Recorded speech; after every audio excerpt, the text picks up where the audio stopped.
guys, good morning. Day off ko na naman, kaya tara, samahan niyo akong magala sa Kobe.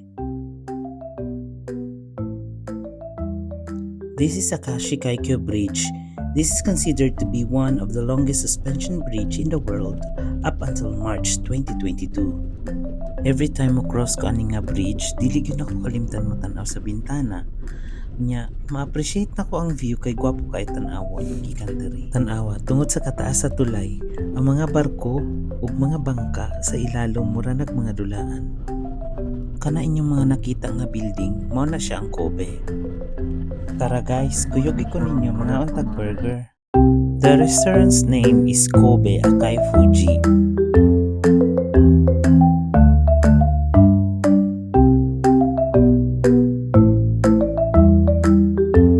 Ang specialty dish nila diri is hambagu or hamburger patty. Na sila'y duha ka klase nga hamburger na 100% Kobe beef o 100% na pinili na Japanese beef. Teppanyaki ang setup nila diri. So kanang metallic na chopstick, it's only intended for cooking sa teppanyaki. Ang black na chopstick is for eating. Underneath sa table is ang utensil, so ikaw na po na mag-setup. Then don't forget to put on your apron o beauty check.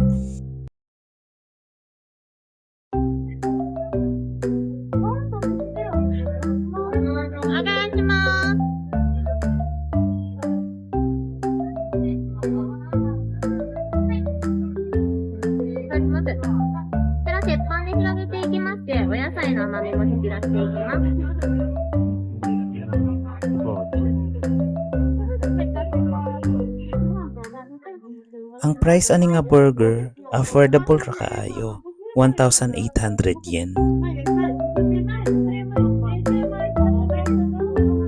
By the way guys, this restaurant is run by a Japanese chef who trained at the Michelin star restaurant.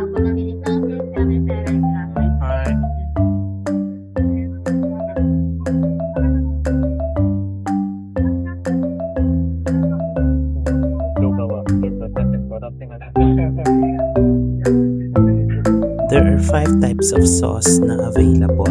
Ang primary na gamiton nga sauce is ang Japanese sauce pag magluto ka.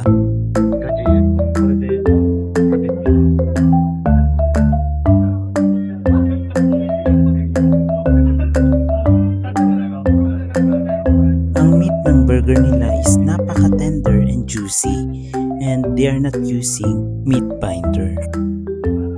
Ang pinaka-like na ko na sauce is ang jalapeno sauce.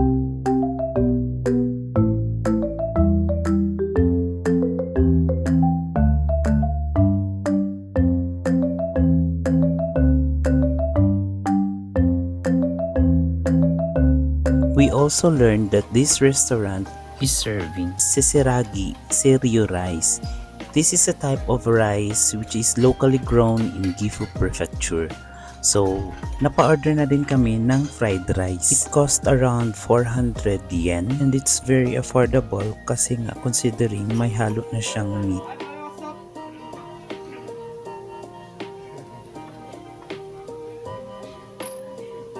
Napaka-special ng rice guys kasi napaka-white and glossy. Tsaka manamis-tamis yung lasa niya. So guys, if you have time, I highly recommend to visit this place. It's very affordable for a teppanyaki experience.